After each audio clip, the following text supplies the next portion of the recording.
معصوم فرماتے ہیں کہ رات کو سونے سے پہلے 3 مرتبہ 3 آیات، آپ یہ 3 آیتیں پڑھ کے سوئیں نجف کی طرف رخ کر کے۔ دیکھیں یہاں بہت سارے بزرگ تشریف فرمائے، نجف کی طرف رخ کر کے ہاتھ اٹھا کے السلام علیکہ یا امیر المومنین۔ بسم اللہ الرحمن الرحیم۔ نبی فرماتے ہیں کہ جب کبھی تم اپنے بچوں میں ولایت علی کو محسوس کرو تو اس بچے کو چاہیے کہ وہ اپنی ماں کو سلام کرے۔ آپ کو سلامت رکھیں، خدا زندگی عطا فرمائے۔ مولا کائنات فرماتے ہیں، خاص طور پہ سادات جو تشریف فرمائے وہ تو نوٹ کر لیں۔ مولا فرماتے ہیں لوگ رزق تلاش کرتے ہیں محنت میں، مولا کا قول ہے، کتاب میرے پاس موجود ہے۔ مولا فرماتے ہیں لوگ رزق تلاش کرتے ہیں محنت میں، اور اللہ نے رزق رکھا ہے سخاوت میں۔ اور آپ کو سلامت رکھے، اللہ نے رزق رکھا ہے سخاوت میں، لہذا جو سخاوت نہیں کرتا اس کے رزق میں کمی ہوتی ہے۔ اور ہمارے ایک استاد گزرے ہیں پارا چنار میں، وہ فرمایا کرتے تھے کہ دیتے رہو اور لیتے رہو۔ آپ کو زندگی عطا فرمائے۔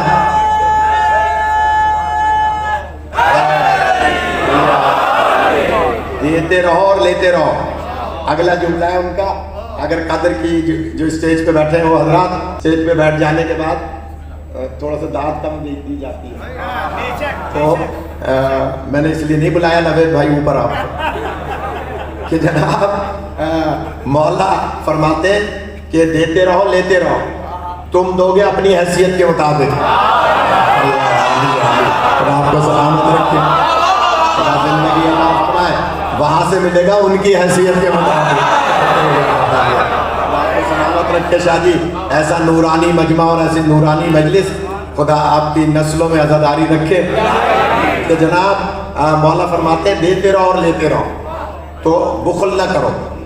تو ادھر شیطان کہتا ہے کہ میں 2 بیٹے میرے پیدا ہوں جو بہکائیں، اور پھر کہا یا اللہ مجھے یہ بھی اختیار دے کہ میں دائیں سے بائیں سے آگے سے پیچھے سے اس آدم کے بچوں کو بہکاؤں۔ یا آواز قدرت آئی، اجازت ہے، لیکن تم نے اجازت مانگ لی 4 سمتوں کی، بات ختم ہو گئی، تمہاری خواہش پوری ہو گئی؟ کہا ہو گئی۔ کہ تم نے 4 سمتیں دیکھی ہیں، میں نے 6 سمتیں بنائی ہیں۔ تم نے آگے پیچھے دائیں بائیں دیکھا ہے، میں نے 6 سمتیں بنائی ہیں۔ تم 4 سمتوں سے بہکاؤ گے، میں 2 سمتوں سے ہدایت دوں گا۔ آپ کو سلامت رکھے۔ تو شیطان حیرت سے کہنے لگا وہ 2 سمتیں، فرمایا کہ اوپر اور نیچے۔ اب میں بھاری جملہ کہوں، روایت تو یہیں تک ہے، اوپر سے آتی ہے رحمت، نیچے سے پیدا ہوتا ہے اجناس، اوپر سے آنے والی رحمت کو رحمت للعالمین کہا جاتا ہے۔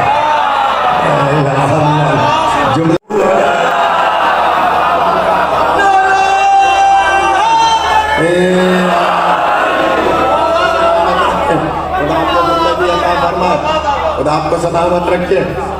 اوپر سے رحمت نازل ہوتی ہے اور نیچے سے اجناس پیدا ہوتا ہے۔ اجناس تراب سے آتا ہے، تراب ہے تراب، علی ہے ابو تراب۔ ڈاکٹر صاحب غور کیجئے گا، جو علی اور نبی اور علی کو مانے گا وہ 4 سمتوں سے شیطان کے شر سے محفوظ رہے گا۔ اسی لیے تمام مسلمانوں کو دعوت فکر ہے کہ شیطان سے بچنا ہے تو نبی اور علی کو مان لو، ورنہ بہت سارے دائیں بائیں لگ جائیں گے۔ خدا آپ کو سلامت رکھے۔ آواز قدرت آئی کہ اور کیا چاہیے؟ کہا کہ مجھے یہ اختیار دے کہ میں لوگوں کو ورگلاؤں کا اختیار ہے۔ اعلیٰ علین کے علاوہ شیطان، غور کیجیے گا، نکال دیا اللہ نے۔ آدم علیہ السلام سے فرمایا کہ آدم ہم نے تمہیں جن کے صدقے میں پیدا کیا ہے۔ ملائکہ سے پوچھا یہ اسما کس کے ہیں؟ یہ اوپر کس کے نام ہے؟ اعلیٰ علیین کون ہے؟ ملائکہ نے اوپر دیکھا، کہا یا اللہ ہم اتنا ہی جانتے ہیں جتنا تو نے علم دیا ہے، اتنا ہی جانتے ہیں جتنا علم دیا ہے۔ کہا کہ آدم تم بتاؤ یہ کس کے اسما ہے؟ آدم نے دیکھا، کہا ہاذا محمد، اللہ علیہ خدا سلامت رکھے، ہاذا محمد انت المحمود، ہاذا علی انت الاعلی، ہاذہی فاطمہ انت فاطر السماوات والارض، ہاذا الحسن انت المحسن، ہاذا الحسین انت قدیم الاحسان۔ آدم نے پہلی منزل ہی پر پنجتن پاک سے محبت کا اظہار کیا، اللہ نے ملائکہ سے کہا جنت میں لے جاؤ۔ خدا آپ کو سلامت رکھے، خدا زندگی عطا فرمائے۔ آدم سے کہا کہ ملائکہ سے اس کو جنت میں لے جاؤ۔ بہت بڑی بات عرض کر رہا ہوں، میرے 3 مدرسے ہیں، خود پڑھاتا ہوں، پیش نماز ہوں، سر پہ امامہ ہے، لیکن بات وہ ہے جو حق ہے۔ آدم علیہ السلام نے کون سا نیک کام کیا تھا؟ ابھی تک تو کوئی نماز بھی نہیں پڑھی، تھوڑا سا جانتے ہیں، ابھی تک تو کوئی روزہ نہیں رکھا، کوئی احکامات ہی نہیں آئے، ابھی تو پیدا ہی کیا اللہ نے روح پھونک کے، اور اس کے بعد پوچھ لیا کہ بتاؤ یہ اسما کس کے ہیں؟ ملائکہ نے منع کر دیا، آدم نے نام بتا دیے، اللہ نے جنت میں بھجوا دیا۔ حالانکہ وہ جنت عارضی جنت تھی، ہمارے یہاں کے 70,000 سال وہ رہے ہیں، وہاں کے صرف 7 سال رہے ہیں، یا بعض روایت میں کہ 7 دن رہے ہیں۔ تو حضرت آدم علیہ السلام کو اللہ نے اسماء پنجتن سے محبت کے طور پر اظہار کرنے کے بعد جنت میں بھیج دیا، یہ بتانے کے لیے کہ آدم کی اولاد کو پتہ چل جائے کہ جنت نتیجہ ہے پنجتن سے محبت کا۔ خدا آپ کو سلامت رکھتے، خدا آپ کو زندگی عطا فرمائے۔ جنت نتیجہ ہے پنجتن سے محبت کا۔ چلے گئے، اس بات کو پوری کر دوں اگر اجازت ہے۔ میں بیچ میں کہیں اور جانا چاہ رہا تھا لیکن چلیں بچوں کے لیے کہ جناب جنت میں چلے گئے حضرت آدم، کھا بھی رہے پی بھی رہے، اور جنت میں جنت کی نعمات سے لطف اندوز ہو رہے ہیں، اور کپڑے بھی جنت کے پہن رہے ہیں۔ لیکن اللہ نے ایک جملہ کہہ دیا، آدم اس درخت کے نزدیک مت جانا، اس درخت کے آواز پہنچ کے میری، اس درخت کے نزدیک مت جانا۔ بعض لوگوں نے لکھ دیا جناب وہ گندم کا درخت تھا، گیہوں کا، حالانکہ گندم کا درخت ہوتا ہی نہیں،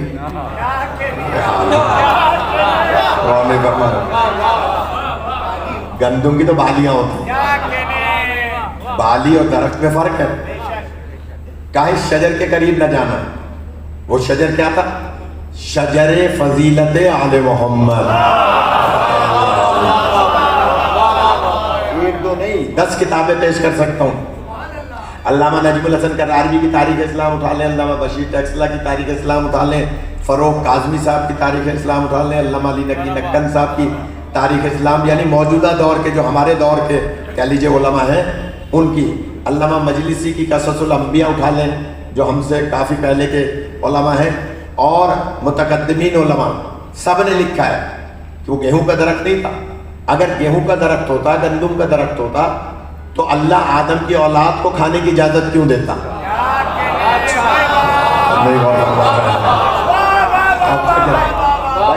باپ کو منع کر رہے ہیں، بیٹوں کو اجازت ہے، یہ اللہ کے اصول کے خلاف ہے۔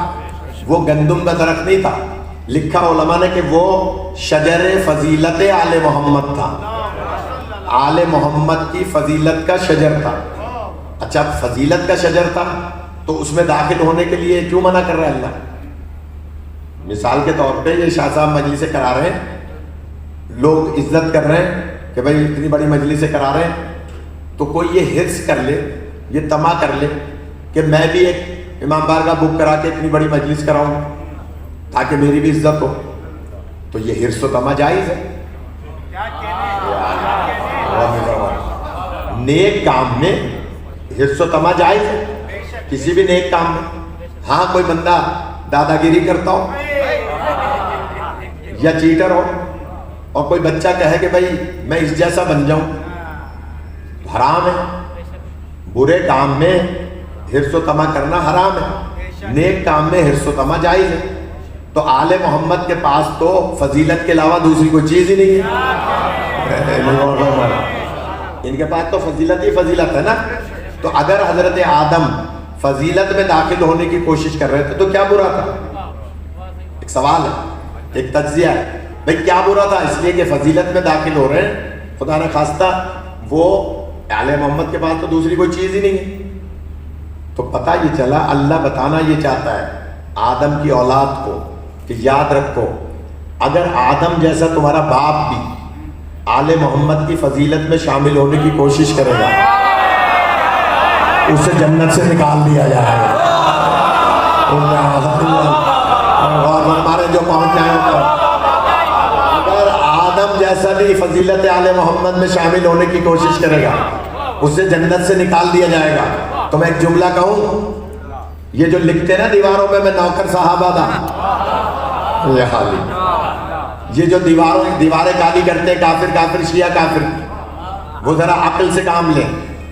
اللہ تعالیٰ نے حضرت آدم کو کہا اس درخت کے قریب نہ جانا جو آل محمد کی فضیلت کا درخت، اور وہ قریب چلے گئے. اللہ نے کہا کپڑے بھی یہیں چھوڑو، غذا بھی یہیں چھوڑو، اور فی الارض خلیفہ، ہم نے تو تمہیں بنایا ہی زمین کے لیے تھا. یہ تو دنیا کو بتانا تھا کہ جنت ہے پنجے تن کے صدقے میں. خدا آپ کو سلامت رکھے. ہم نے اس لیے آپ کو جنت میں 7 دن کے لیے یا ہمارے 70,000 سال کے لیے جو بھی آپ کو ہم نے جنت میں لائے. اب کپڑے بھی یہی اتارو، غذا بھی یہی چھوڑو، جاؤ زمین پہ، اس لیے کہ تم نے آل محمد کی فضیلت میں شامل ہونے کی کوشش کی. تو میں اب کہوں گا مسلمانوں سے ذرا اپنے ابا سے سبق حاصل کرو کہ جو آل محمد کے فضیلت میں داخل ہونے کی کوشش کرے، حرص و طمع کرے، وہ جنت سے نکال دیا جاتا ہے. جو آل محمد سے حسد کرے گا وہ پہنچ جائے، وہ پہنچ جائے. خدا زندگی عطا فرمائے. جو آل محمد سے حسد کرے گا وہ جنت میں کیسے جائے گا جب حرص و طمع کی وجہ سے نکالا جا رہا ہے. کس پہ مثال دوں؟ چلے فرمان شاہ پہ ہی دے دیتا ہوں. انہوں نے گھر پہ جب مجلس پڑھواتے ہیں، میلاد پڑھواتے ہیں تو کھانا کرتے ہیں. ویسے کبھی مہمان نہیں بلایا.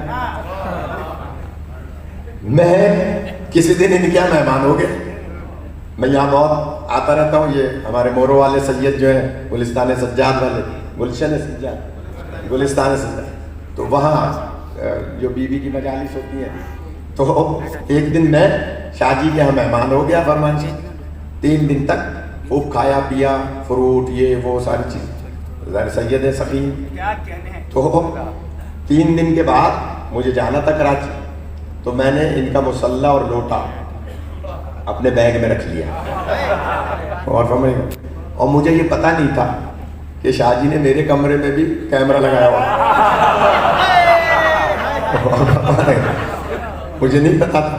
لہٰذا جب میں نے وہ چیزیں رکھ لی تو یہ یہاں بیٹھے تھے اپنے علی پیلس کے دفتر میں، کیمرے میں دیکھ رہے تھے.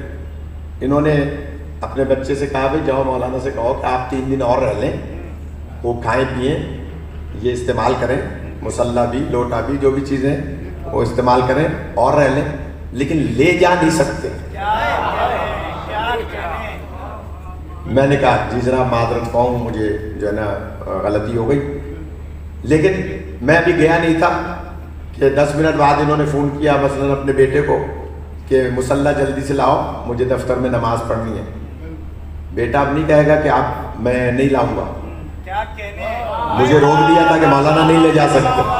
بیٹا فوراً اٹھائے گا اور اسکوٹر دبائے گا یا گاڑی دبائے گا، لا کے یہاں بابا کو دے دے گا کہ بابا بسم اللہ. اس لیے کہ مالک اور مہمان میں فرق ہوتا ہے. میں جانا چاہوں خدا آپ کو سلامت رکھے. جن حضرات تک بات نہیں پہنچ رہی میں ان کا کیا کہہ سکتا ہوں، لیکن میں بہت سادہ الفاظ میں مجلس پڑھتا ہوں کہ جناب مالک اور مہمان میں فرق ہوتا ہے. مالک اور مہمان میں فرق ہوتا ہے. مہمان جتنا دن رہے مہمان کھا پی بھی سکتا ہے، چیزوں کو استعمال بھی کر سکتا ہے، لیکن جب جائے گا تو سب چیزیں چھوڑ کر جائے گا. جملہ کہہ دوں، مہمان وہ ہوتا ہے جو جہاں چاہے، مالک وہ ہوتا ہے جو اپنی جہاں چاہے چیزیں منگوا سکتا ہے. یہی فرق ہے آدم اور پنجے تن میں. میں نے جملہ کہہ دیا، آپ نے سن لیا. آدم علیہ السلام جنت میں رہے، خوب کھایا پیا، کپڑے بھی استعمال کیے، غذا بھی استعمال کی، لیکن جب کہا کہ جاؤ زمین پر تو کہا کپڑے بھی چھوڑ کے جاؤ، غذا بھی چھوڑ کے جاؤ، اس لیے کہ تم مالک نہیں ہو، مہمان ہو. پتہ چلا مہمان چھوڑ کے جاتا ہے، مالک زمین پہ چاہے تو کھانے بھی منگوا لیتے ہیں، چاہے تو کپڑے بھی منگوا لیا کرتے ہیں.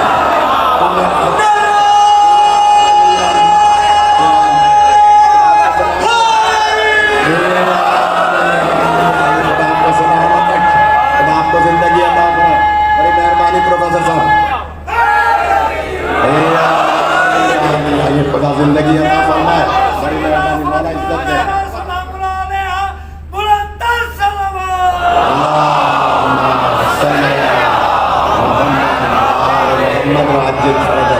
مالک ہے نا شاہ جی، مالک ہے نا، مالک زمین پہ بیٹھ کے کپڑے بھی منگوا لیتے ہیں.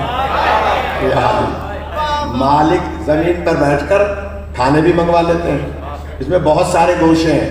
حضرت آدم علیہ السلام بے شک ابو البشر ہے، لیکن ان کو مہمان رکھا تھا اور ان کو ان کے ذریعے سے ان کی اولاد کو سبق دیا تھا کہ وہ جنت میں جانا بھی پنجے تن کی وجہ سے ہے، جنت سے نکالا جانا بھی پنجے تن کی وجہ سے. اب ان کے نکالے جانے سے سبق حاصل کر لیں کہ جو ان سے حرص و طمع کرے گا جائز بات میں، وہ بھی جنت سے نکال دیا جائے گا. تو جو ان سے حسد کرے گا وہ جنت کی بو بھی نہیں سونگھ سکتا. اور ہمارے کتنی بڑی حدیث ہے کہ اگر صفا و مروہ کے درمیان مارا جائے مظلوماً اور خانہ کعبہ کا طواف کرے، 1000 حج کی ہوں پاپیادہ، کوہ صفا کوہ ابو قبیس کے برابر اس نے سونا تقسیم کیا ہو یا کوہ احد کے برابر سونا تقسیم کیا ہو، لیکن اگر علی کی محبت دل میں نہیں ہے تو جنت کی خوشبو بھی نہیں سونگھ سکتا. آپ کو سلامت رکھیں، جنت کی خوشبو بھی نہیں سونگھ سکتا. جنت کی خوشبو جو ہے 1000 میل دور تک جائے گی. یہ روایت ہے کہ جنت کی خوشبو 1000 میل دور تک سونگھی جاتی ہے. تو اس کا مطلب یہ ہو کہ جنت سے 1000 میل دور رہے گا وہ شخص. یا علی، یا علی.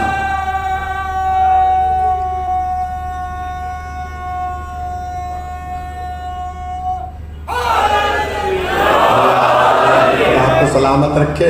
یہ جب نام علی علیہ السلام آتا ہے تو سب کو منہ کھول کے جواب دینا چاہیے. اور ہمارے بہت سے لوگ شرماتے ہیں کہ میں وہاں بھی پڑھ رہا تھا مولانا فیصل آباد میں اشرا، تو ایک صاحب نے پرچہ لکھ کے بھیجا کہ مولانا یہ کیا ہے، ہاتھ اٹھا کے نعرہ لگانے کا کیا رواج ہے. تو میں نے ان سے کہا دیکھیے جی میں آپ کو ایک عمل بتاتا ہوں. معصوم کا فرمان ہے کہ جو فالج کے مرض سے بچنا چاہے،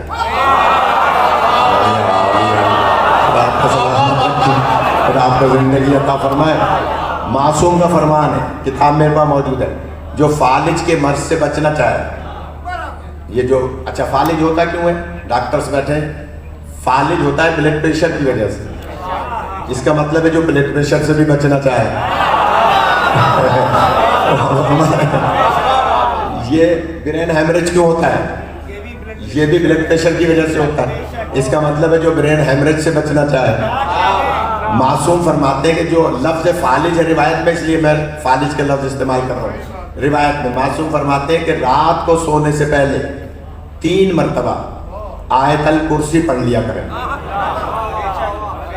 3 مرتبہ آیات الکرسی، 3 آیات. یہ غلط العام ہوا ہے کہ ہم آیت الکرسی کہتے ہیں اور 3 آیتیں پڑھتے ہیں، جبکہ 3 پہ جمع کا اطلاق ہوتا ہے.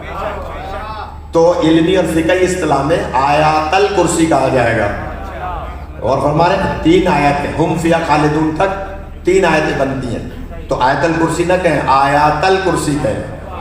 اور آیات ال بھی نہیں کہیں گے، آیات الکرسی. ایسا ہی ہے مطلب گرامر کے اعتبار سے عربی. تو آپ یہ 3 آیتیں پڑھ کے سوئیں، دوسرے نجف کی طرف رخ کر کے. لیکن یہاں بہت سارے بزرگ تشریف فرمائے، نجف کی طرف رک کر کے ہاتھ اٹھا کے السلام علیکہ یا امیر المومنین، خدا آپ کو سلامت رکھے۔ جو سلام کرے امیر المومنین کو، کتنا بڑا نقصہ بتایا میں نے کہ جناب جو سلام کرے مولا کائنات کو، سونے سے پہلے نجف کی طرف ہاتھ کر لے اور مولا کو سلام کرے اور آیات الکرسی پڑھ لے 3 دفعہ، ہم فیہا خالدون تک۔ معصوم ضمانت دیتے ہیں کہ ہم ضامن ہیں کہ وہ فالج کے مرض میں مبتلا نہیں ہوگا۔ شاہ جی اس مجلس کی یہ خاص بات ہے کہ اگر اس پہ آپ نے عمل کر لیا اور یہ بچے ابھی سے عمل کریں گے تو کسی بھی بیماری میں مبتلا نہیں ہوں گے، اور بزرگ حضرات تو بزرگ ہیں، وہ عمل کریں گے انشاءاللہ تو اللہ ان کو ہر بلا و مصیبت سے محفوظ رکھے گا۔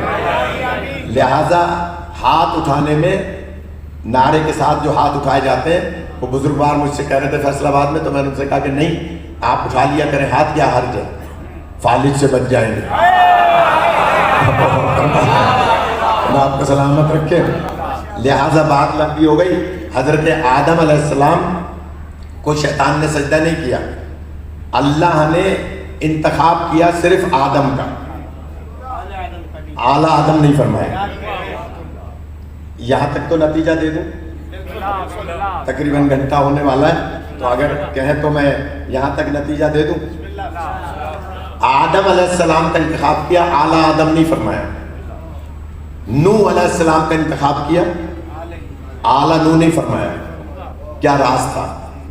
جو بعد میں آئے حضرات، میں ان سے معذرت کہوں، کوشش فرمائیں کہ یہاں جماعت سے نماز پڑھا رہے ہیں مولانا، جماعت سے نماز پڑھیں، اس کے فوراً بعد سلام گزار بھی زیادہ نہیں رکھے ہیں، یہ بھی شکر گزار ہوں شاہ جی کا۔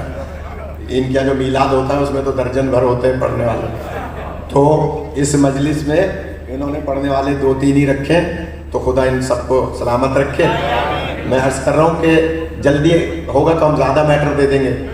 جناب نوح کا انتخاب ہوا، اعلیٰ نوح نہیں فرمایا۔ کیوں؟ دلیل دوں؟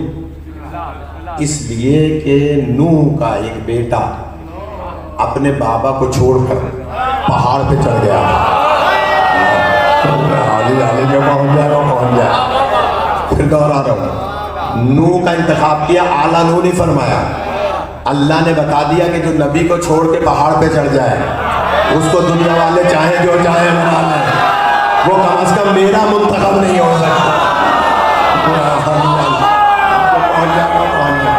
خدا آپ کو سلامت رکھے، زندہ رہیں۔ خدا سلامت رکھے، خدا نظر بد سے محفوظ رکھے ماؤں بہنوں کو بھی، اور تمام حضرات کو جو دور تک اس حد فاصل تک موجود ہیں، خدا زندگی دے۔ کہ جناب آدم علیہ السلام کا انتخاب ہوا، اس میں بھاری نکتہ دینا چاہ رہا ہوں، میں چاہ رہا ہوں کہ زیادہ سے زیادہ مولانا میٹر جائے۔ آدم کا انتخاب کیا، اعلیٰ آدم نہیں۔ نوح کا انتخاب کیا، اعلیٰ نوح نہیں، کیونکہ نوح کا بیٹا اپنے بابا نبی کو چھوڑ کے پہاڑ پہ چڑھ گیا تھا۔ اگر حضرت نوح نبی نہ ہوتے تو ہمیں کوئی اعتراض نہیں تھا، جس کا بیٹا جہاں چاہے جائے۔ میں نے جملہ کہہ دیا، آدم علیہ السلام کا انتخاب، نوح کا انتخاب، بیٹوں کا انتخاب نہیں۔ کیوں؟ اس لیے کہ وہ نبی کو چھوڑ کے اس نے کہا مجھے پہاڑ بچا لے گا۔ تو آدم اور نوح کی اولادوں سے آنے والی نسل سبق حاصل کرے کہ نبی کو چھوڑ کے پہاڑ پہ جاؤ گے تو پہاڑ بچائے گا نہیں، جو پہنچ جائے وہ پہنچ جائے۔ آخر 3 دن بعد بھی باہر آنا پڑے گا، اور جب آؤ گے تو اتنے حواس باختہ ہوگے کہ زوجہ کو بھی ماں کہہ کے مخاطب کر رہے ہو۔ زندگی دے جن کو تعریف پر نگاہ ہے جن کی، وہ اس بات کو سمجھیں گے کہ جناب کہا کہ آدم کا انتخاب ہے، اعلیٰ آدم نہیں۔ نوح کا انتخاب ہے، اعلیٰ نوح نہیں، اس لیے کہ آدم کا بیٹا قاتل تھا، نوح کا بیٹا نبی کو چھوڑ کے بھاگنے والا تھا۔ تو اللہ بتانا چاہتا ہے نہ میں قاتلوں کا انتخاب کرتا ہوں نہ بھگوڑوں کا انتخاب کرتا ہوں، میرے یہاں جو انتخاب کا طریقہ ہے وہ معصوم طریقہ ہے۔ آدم کا کیوں انتخاب اللہ نے نس قائم کی؟ ٹھیک ہے بابا ہمارے ہیں، لیکن شریعت سے تو ہمارا تعلق نہیں ہے۔ ہماری شریعت تو سرکار کی ہے. تو آدم علیہ السلام کا تذکرہ ہی نہ کرتا اللہ. بھائی نوح علیہ السلام کی شریعت ہماری شریعت تھوڑی ہے. تو حضرت نوح علیہ السلام کا تذکرہ ہی نہ کرتا. لیکن کیوں تذکرہ کیا؟ راز کیا ہے؟ اگر میں پہنچا سکا تو شاید اللہ بتائے گا کہ دیکھو آدم سے آدمیت چلی، نوح سے پہلی شریعت چلی. آدم سے آدمیت چلی، نوح سے شریعت چلی. اچھا چلے ایک جملہ اور کہہ دوں. دنیا والے فخر محسوس کرتے ہیں کسی کے کسی مقدس جگہ پر ہونے کا.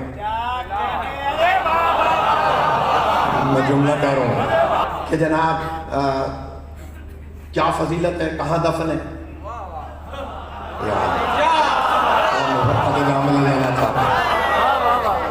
تو جملہ کہہ دوں میں، ضیاء الحق کیسے دفن ہو گیا؟ شاہ فیصل مسجد میں. بہت بڑا مسئلہ حل کروں گا. ضیاء الحق اور ڈھکے چھپے الفاظ میں عرض کروں گا، پہنچ جائیے گا. ضیاء الحق کیسے دفن ہو گیا؟ شاہ فیصل مسجد میں اسلام آباد میں. اس کے ابا کی جاگیر تھوڑی تھی. کیسے دفن ہو گیا بتائیں؟ اس لیے کہ اسحاق خان اس کا بیٹا تھا، اسی نے پالا تھا اسحاق خان کو. بیٹے سے مراد پالا تھا اور وہ صدر ہو گیا تھا، چیئرمین سینٹ تھا، وہ صدر ہو گیا. Aslam Baig chief of the army staff بن گئے تھے. دفن کیوں ہوا؟ کہ حکومت ضیاء الحق کی تھی.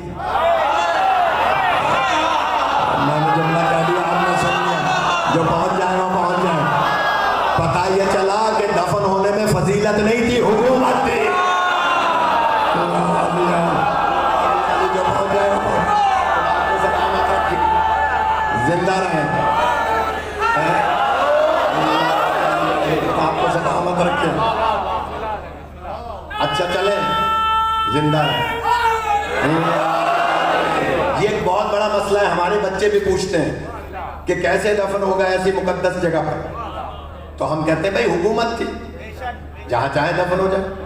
اور تیسرے مرحلے میں حکومت نہیں تھی. میں نے جملہ کہہ دیا، آپ نے سن لیا. جو پہنچ جائے وہ پہنچ جائے. بھائی تیسرے مرحلے میں حکومت نہیں تھی تو دفن نہیں ہوئے. فضیلت کے تحت دفن ہونا اور ہے، حکومت کے تحت